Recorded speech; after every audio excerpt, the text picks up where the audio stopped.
pour but de vous informer, de vous alerter. Voilà. Donc, Bonjour. bonjour. Je sais pas où on est la régie, s'il y a besoin d'un peu plus de temps. Pour nous, il n'y a pas de souci. Encore deux petites minutes, je pense. Voilà. Est-ce qu'ils nous disent bonjour dans le chat? Non. Pas grave. Super. Je comprends. Je comprends, c'est pas grave. J'espère qu'ils ont un peu plus de questions. Non. Ah, Coucou. bonjour. Ah, Merci. ils sont polis.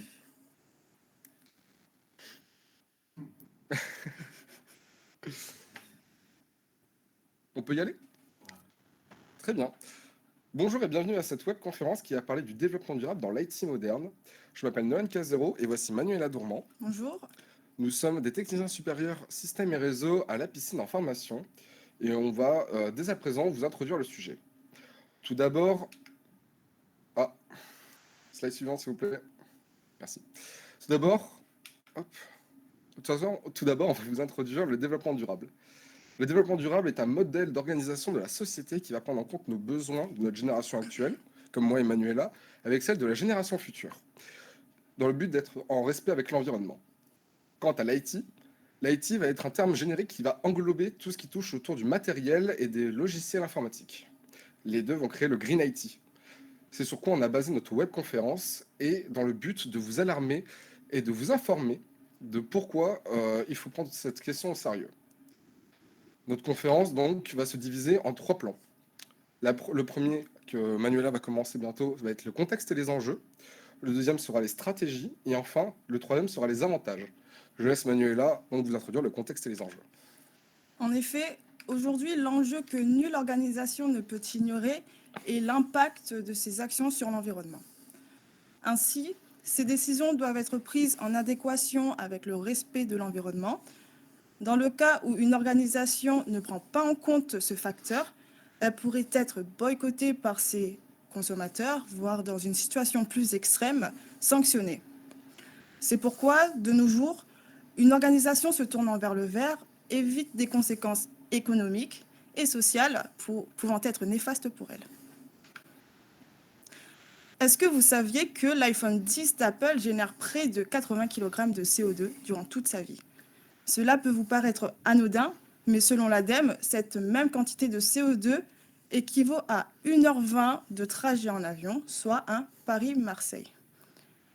À travers cet exemple, on pourrait commencer à se poser des questions. Mais le web pollue aussi, non?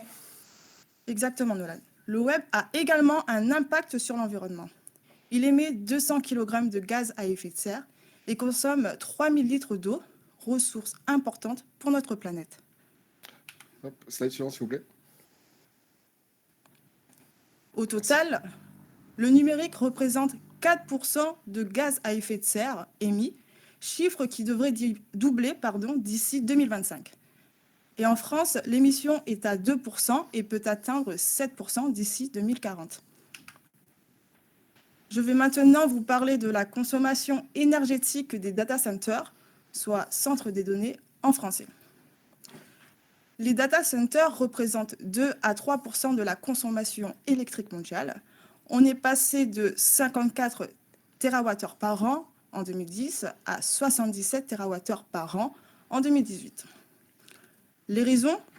Tout simplement, les data centers sont de plus en plus nombreux et sont alimentés jour et nuit.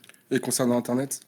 Internet est l'un des plus gros consommateurs d'énergie au monde, avec une utilisation d'environ de 1037 TWh par an, dont 50% sont liés au fonctionnement des serveurs. Internet rejette 600 millions de tonnes de CO2 dans l'environnement. En parallèle, il faudrait 20 millions d'arbres pour absorber ce rejet de CO2. Afin de pallier ce genre de problème, des stratégies sont mises en place, notamment les sites dits verts qui vont sur l'essentiel. C'est-à-dire que les onglets sont moins nombreux, le design est moins exigeant et moins gourmand en énergie, mais reste tout de même attractif. Et la collecte des données se fait par des logiciels moins énergivores. Nous détaillerons les différentes stratégies pour une IT durable plus tard dans la conférence. Cependant, maintenant, Nolan va vous parler des conséquences liées aux impacts environnementaux. Tout à fait, Manuela. Ah, slide suivante, s'il vous plaît. Ça arrive tout de suite. Parfait. Tout à fait, Manuela. L'absence de pratiques durables dans le secteur de l'IT peut entraîner des conséquences graves à long terme. Pour preuve, nous allons prendre la taux de fonte des glaces. Selon l'étude de la WWF, elle aurait augmenté de 65% en 30 ans. C'est un chiffre qui est vraiment inquiétant. D'autant plus que l'on sait que la pollution de l'eau et du sol et de l'air empoisonne à court terme les espèces animales et végétales, mais également nous avec des problèmes respiratoires. D'ailleurs, selon l'étude de l'ADEME, 5,5 millions de décès ont été recensés. C'est au total le 4e facteur de mortalité dans le monde. En France, c'est le 3e facteur de mortalité et il est derrière l'alcool et la cigarette. On peut retrouver aussi d'autres conséquences dues aux gaz à effet de serre qui sont rejetés par le CO2, comme nous a parlé Manuela un peu plus tôt. Il va y avoir les inondations et les problèmes respiratoires, comme je vous en ai aussi parlé un peu plus tôt. J'imagine qu'il y a aussi des déchets qui rentrent en compte, non? Exactement. Pour être précis, nous parlons de déchets d'équipements électriques et électroniques. Dans le monde, on comptabilise 53,6 millions de tonnes de déchets d'équipements électriques et électroniques, soit 1,4 million de tonnes en France. Les équipements électriques et électroniques contiennent des substances et composants dangereux pour l'environnement et pour nous. Selon l'ADEME, près de 850 000 tonnes ont été collectées, dont près de 78 000 tonnes de déchets professionnels. Les déchets d'équipements électriques et électroniques ont aussi des conséquences sur l'environnement, Nolan? Oui, également, ils en ont. On va avoir des canaux qui vont être obstrués, des canaux d'évacuation. Ça va avoir des inondations et des maladies respiratoires à cause de l'incinération des ordures à l'air libre, je vous en ai parlé un peu plus tôt. Ça va également tuer des animaux et affecter le développement économique. Pour résoudre ce problème, il y a plusieurs entreprises qui vont s'en occuper. On va noter parmi celles-ci Écologique, Écosystème et Screlec. Mais tout de suite, voici des stratégies pour remédier à tout ce qu'on vous a dit. Première stratégie, très intéressante, est l'optimisation de l'efficacité des data centers et salles serveurs. Pour que nous nous comprenions, une salle serveur est une infrastructure de réseau d'ordinateurs et d'espace de stockage.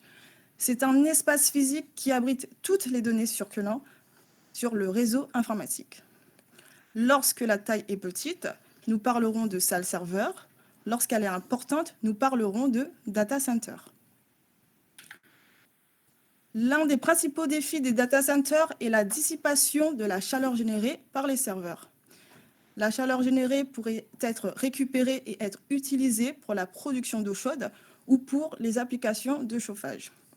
Cette approche consiste à récupérer la chaleur émise par les serveurs, à le renvoyer vers des utilisations plus utiles au lieu de le rejeter la chaleur directement sur l'environnement. Diapo. Ah, pardon, excuse-moi. Nous avons listé sur le diapo quelques méthodes pour utiliser la chaleur récupérée. La chaleur récupérée peut être utilisée pour chauffer des bureaux, des espaces de travail ou pour chauffer l'eau, des installations sanitaires ou des douches. Elle peut également fournir de la chaleur pour des bâtiments résidentiels ou commerciaux de la région. L'utilisation de la chaleur émise par les serveurs permet de réduire la consommation énergétique et cela entraîne des économies significatives et une meilleure efficacité énergétique. Tout à fait. Cependant, il est important de noter que la récupération de la chaleur ne résout pas totalement le défi de refroidissement des serveurs dans les data centers. D'accord, mais les data centers, ils sont sous quelle température, Manuela?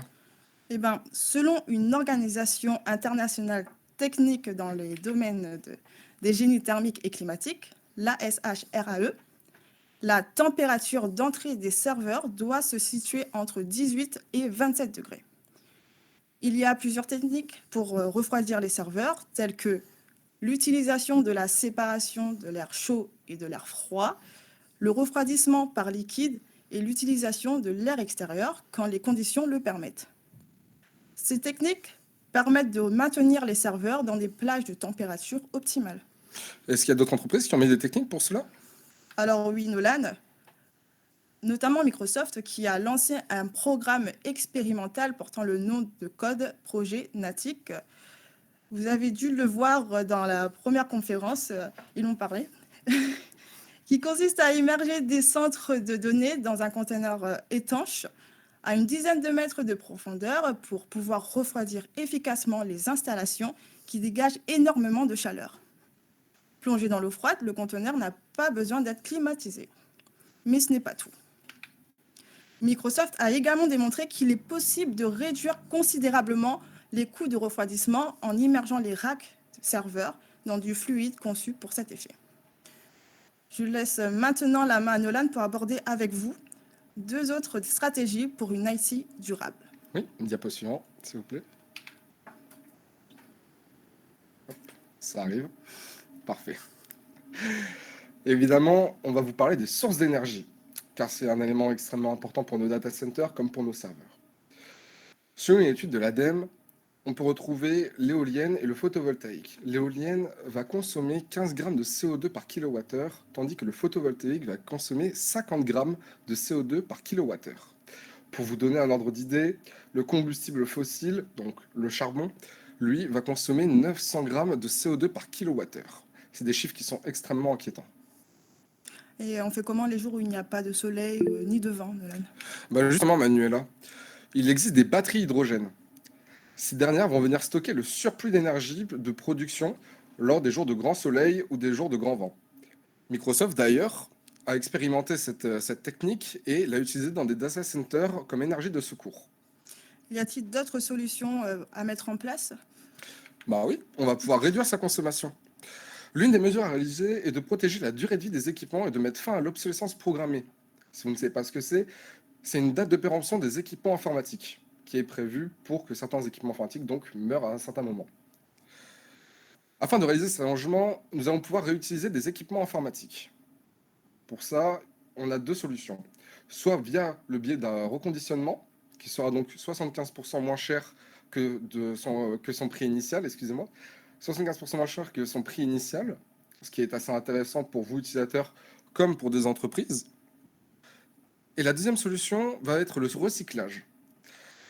Celui-ci va éviter de causer plus de dommages pour l'environnement et la planète en récupérant les matériaux principaux pour en recréer de nouveaux équipements.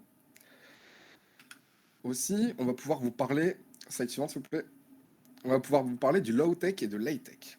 Alors j'imagine que l'high-tech, tout le monde en a entendu parler ici et que vous savez très bien ce que c'est. Low-tech, par contre, on en entend un peu moins parler alors qu'il est tout aussi important et tout aussi plus connu. Le low-tech va être l'inverse de l'high-tech dans le sens où l'high-tech va essayer de pousser la technologie au maximum et le low-tech revenir aux sources de cette dernière. Un exemple sera peut-être plus parlant. Prenons du savon par exemple, une simple savonnette va être du low-tech, tandis que le distributeur de savon, lui, va être du high-tech. En autre exemple, on pourrait prendre une machine à laver qui serait du high-tech, et un étendoir qui serait un simple low-tech, qui n'aurait pas de consommation électrique, et qui pourrait être tout simplement un étendoir qui, lui, on n'en a pas. Voilà. D'ailleurs, avant ça, j'ai parlé de recyclage, Manuela. Est-ce que tu peux m'en dire un peu plus? Bien sûr, Nolan, puisqu'on va maintenant aborder la gestion des déchets d'équipements électriques et électroniques. Le meilleur moyen de préserver l'environnement et la santé humaine consiste à limiter ces déchets en choisissant des produits durables et en les gardant longtemps. Le bon recyclage des déchets nécessite de mettre en place une collecte sélective avec des bacs ou bennes dédiés, ou bien d'amener les déchets à un point d'apport volontaire. Ensuite, ces déchets pourront être réemployés ou recyclés selon leur état. Il n'y a aucune loi qui établit des règles ou des normes pour ça? La loi AGEC, elle vient mettre en place des choses intéressantes, notamment le fait que les fabricants d'équipements IT sont tenus de respecter des critères d'éco-conception, terme que vous verrez dans la partie d'économie circulaire, visant à réduire l'impact environnemental des produits tout au long de leur cycle de vie. Mais encore, la loi AGEC introduit l'obligation de fournir des informations sur la disponibilité des pièces de rechange pour les produits électroniques, ce qui favoriserait la réparation plutôt que de jeter ou remplacer les produits. Cela fait écho à ce qui est écrit sur le Jabo concernant les étiquettes des produits devant afficher l'indice de réparabilité. Le ministère de l'écologie présente des obligations concernant les déchets d'équipements électriques et électroniques ménagers et déchets professionnels. La page écologie.gouv.fr traite des responsabilités des fabricants et des distributeurs dans la gestion des déchets d'équipements électriques et électroniques, ainsi que des obligations de collecte et de recyclage. Les fabricants doivent adhérer à un éco-organisme agréé ou mettre en place leur propre système d'organisation, tandis que les distributeurs doivent reprendre gratuitement les déchets rapportés par les clients. Maintenant, Nolan, parle-nous de l'économie circulaire. Eh bien, tout de suite, Manuela. Voici un schéma de l'économie circulaire. Ça va être le cycle de vie des produits. On va le diviser en 3 parties et donc 3 domaines comme marqué sur le schéma. Le avant, ce que j'aime appeler le avant, l'offre des acteurs économiques. Ce dernier va se baser sur l'exploitation et l'extraction des ressources naturelles qui vont servir à la création du matériel informatique, qui est très important. Il va y avoir aussi l'acheminement et l'éco-conception. L'éco-conception, lui, va être de réfléchir à comment le produit va être créé afin d'être en accord avec le Green IT. Il est important et intéressant aussi de louer plutôt que d'acheter avec du cloud computing, comme par exemple avec du cloud computing, excusez-moi, dont la pratique consiste à utiliser des serveurs informatiques à distance et hébergés sur Internet pour stocker, gérer ou traiter des données. On a aussi un rôle à jouer dans tout ça, non? Évidemment qu'on en a un. Ça va être la partie utilisateur. C'est ce qu'on appelle le maintenant, la demande et le comportement des consommateurs. Il va y avoir des bons gestes à adopter. En tant qu'utilisateur, comme ne pas acheter des produits qui ne seraient finalement pas nécessaires à votre besoin. D'ailleurs, est-ce que vous le saviez ou pas, un ordinateur qui passe de 2 ans à 4 ans voit son bilan environnemental divisé par 2. C'est assez important de le savoir et je pense que vous pouvez l'appliquer sur beaucoup de choses chez vous. Va ensuite venir la troisième partie, ce que j'appelle le après, la gestion des déchets. Cette partie va concerner le recyclage, qu'on a vu un peu plus tôt avec Manuela, qui va consister à récupérer des matériaux des D3E recyclés pour en faire des nouveaux. Ainsi, la boucle sera bouclée. Vient ensuite des moyens de sensibiliser vos employés si vous êtes une entreprise ou même vous en tant qu'utilisateur. Tout d'abord, on pourrait parler de la formation et de la programmation de sensibilisation. Et oui, il existe des formations qui vont être disponibles, qui durent à peu près 2 jours, qui vous pouvez appliquer dans vos entreprises ou même vous personnellement, qui vont vous aider à vous sensibiliser à ce sujet. On pourrait également retrouver la communication interne, comme par exemple envoyer des mails si vous êtes en entreprise ou même à vos amis, en parler, du bouche à oreille et ce genre de choses. Ça ne mange pas de pain et ça peut toujours être très utile. Également, placer des affiches et des panneaux de signalisation est une idée dans le couloir de votre entreprise, dans le couloir de chez vous ou dans des bâtiments, vont pouvoir informer ceux qui passent devant et peut-être prendre un peu de temps pour le lire. En tout cas, je l'espère. Enfin, nous allons parler des avantages. Concernant les avantages, nous allons les diviser en 3 parties. Tout d'abord, l'environnemental. C'est ce dont on vous a parlé durant tout le long de cette webconférence. C'est de préserver la nature, mais également les paysages et les écosystèmes, afin de maintenir une bonne qualité de vie, car on sait qu'il y a des ressources sur la Terre et qu'à courte durée, elles vont être très vite en rupture de stock et qu'on ne pourra plus s'en utiliser. D'un autre côté, on a économiquement. On sait très bien qu'un projet Green IT n'a aucune chance de voir le jour s'il n'y a pas de support financier derrière qui viendrait avantager les entreprises. Eh bien, pour les utilisateurs, de ce côté-là, nous vous avons parlé du reconditionnement qui est parfois 75% moins cher que son prix initial.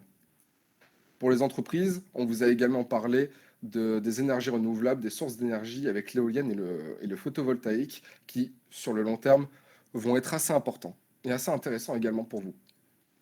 Enfin, du côté sociétal, on sait très bien qu'une entreprise, d'autant plus avec notre génération actuelle et les réseaux sociaux, aurait beaucoup de mal et aurait beaucoup de difficultés à être dans le marché, à gagner la confiance de ses utilisateurs si elle ne prend pas en compte et la question au sérieux du Green IT. Je laisse Manuela conclure pour cette webconférence sur le Green IT. Je vous remercie de m'avoir écouté. Pour conclure, cette conférence avait pour but de vous sensibiliser sur le développement durable dans l'IT moderne. Nous n'avons pas tous connaissance de l'impact qu'a le numérique ou la technologie sur l'environnement. Ainsi, on espère vous avoir éclairé. Vous transmettre ces informations a été un plaisir pour nous. On espère que vous avez apprécié ce qu'on vous a présenté. Si vous avez des questions, nous sommes à disposition. Écrivez les questions dans le chat et notre modérateur nous les relaiera. Merci de nous avoir écoutés. Merci beaucoup. Alors, la régie? C'est le clone de Nolan qui donne les questions. Il y a une personne qui pose une question sur le fait qu'elle ait plusieurs adresses email avec, pour beaucoup d'entre elles, beaucoup d'emails en attente. Voilà. Est-ce que c'est néfaste pour l'environnement? Alors oui, ça va avoir une empreinte de CO2, comme beaucoup de choses sur le web. D'ailleurs, on en a parlé un petit peu du web tout à l'heure. Manuela, tu nous en as parlé. Les mails vont en faire partie. Les bons gestes que vous pouvez adopter pour ça, ça serait de supprimer les mails qui datent de quelques mois ou que vous ne servez plus et de limiter vos nombres d'adresses mail. Très bien. On a une autre question. Il y a une personne qui demande, à part les data centers sous-marins, comment on pourrait réduire la consommation des data centers d'une manière globale? Alors ça, on peut également parler de ce qu'a parlé le premier groupe sur le stockage avec la mémoire ADN. L'ADN, exactement. Ouais. Qui est une très bonne solution et qui, dans le futur, j'espère, pourra être mise en place.